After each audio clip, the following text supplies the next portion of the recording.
Hi, I'm at a food bank here in Munich, Germany. Now, it does feel kind of ironic to be here because the standard of living in this city is relatively high.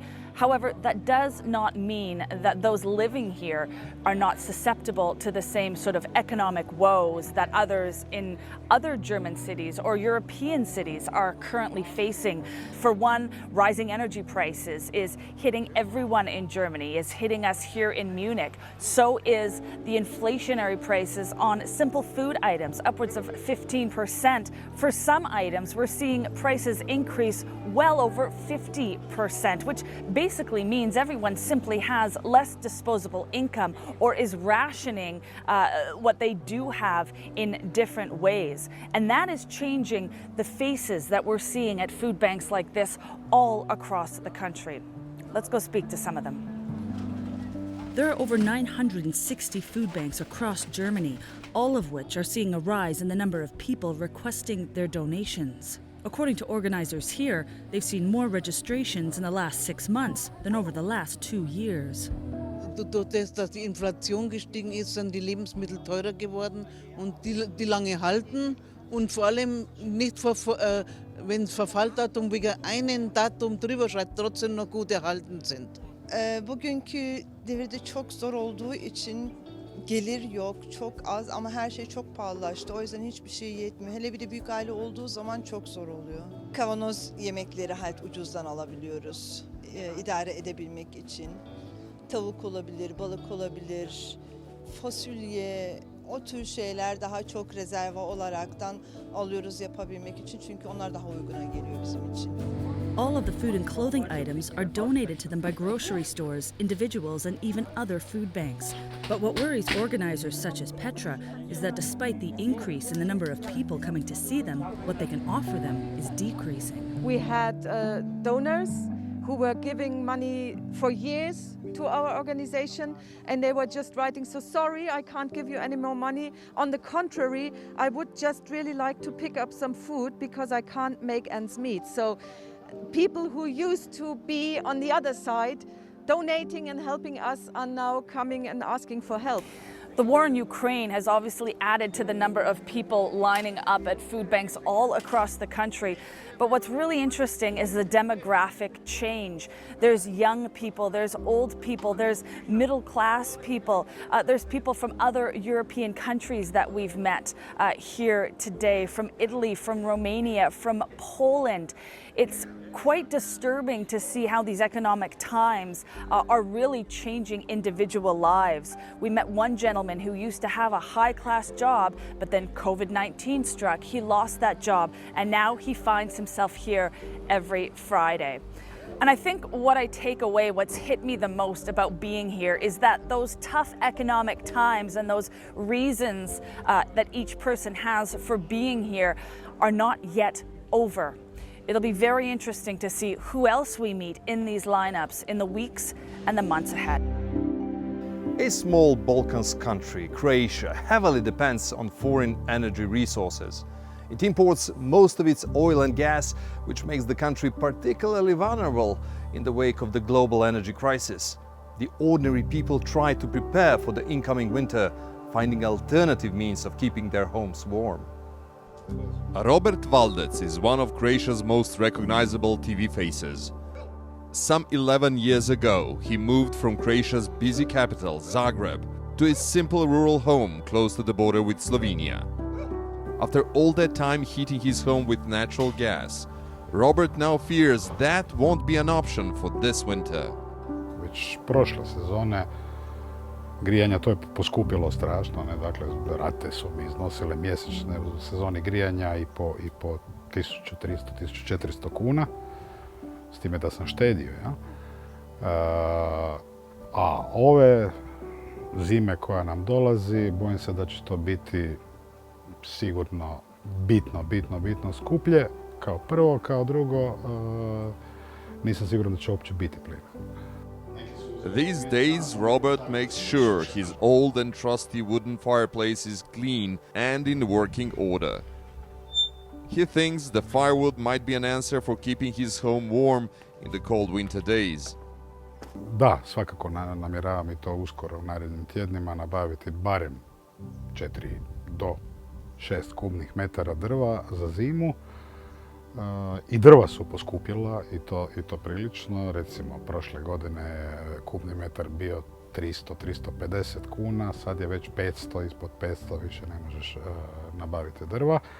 Beyond firewood and natural gas, energy prices in general have skyrocketed in Croatia in the past few months. Right behind consumers, those feeling the squeeze are the owners of small fuel stations.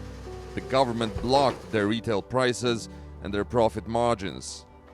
And general prospects are not just bleak for the owners of small fuel stations, but for the entire nation that looks at the incoming winter with unease. It is 38 degrees here near Zagreb, and it seems the winter is eons away. But regardless, people are concerned about what they will do when the frost starts biting in winter. Firewood is the answer for the rural areas, but what's going to happen in the cities is anybody's guess. I'm Catherine Drew in Todmorden. I've come here for crunch time to look at the group Incredible Edible. It was started here, although it spawned hundreds of groups around the country and around the world, and this is what they do. They take public land, publicly owned land. It's sort of guerrilla gardening, if you will, and they're planting fruits and vegetables. I see we have some courgettes and some chard in this bed, some runner beans and some more greens in this one. But look at where we are. We are in the front garden of the police station in Todmorden. So this was done, let me stress, without permission. They did not come and say, can we dig up these beds and plant fruit and vegetables? They just did it. And while the whole community comes out about twice a month to look after these, it is run by a group of dedicated volunteers. There's trouble ahead, not just for us, for the whole world there's trouble ahead. Ukraine's emphasised that. So there'll be two kinds of people, those who've got stuff and those who haven't got stuff. If you create a kinder, more connected community, you're far more likely to survive. And that's our thinking, that by being a kinder, stronger, well-connected community, using food as that medium, as that handbag to dance round, we'll get there.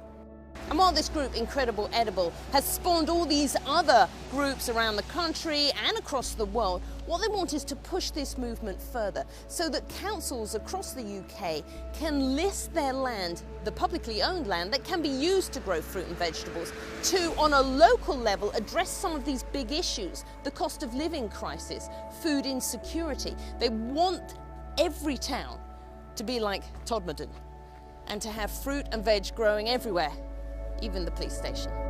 So I'm in the town of El Saler, which is just outside of Valencia, and this is a region like so many others in Europe that has been really hit hard by the cost of living crisis. Now in June 2022, Spain's inflation rate reached a 37-year high at 10.2%, and this has seen Spain record the biggest rise in food costs and transport costs out of all the major European economies. Now, of course, the crisis in Ukraine has been cited as a major factor, but it's by no means the only reason.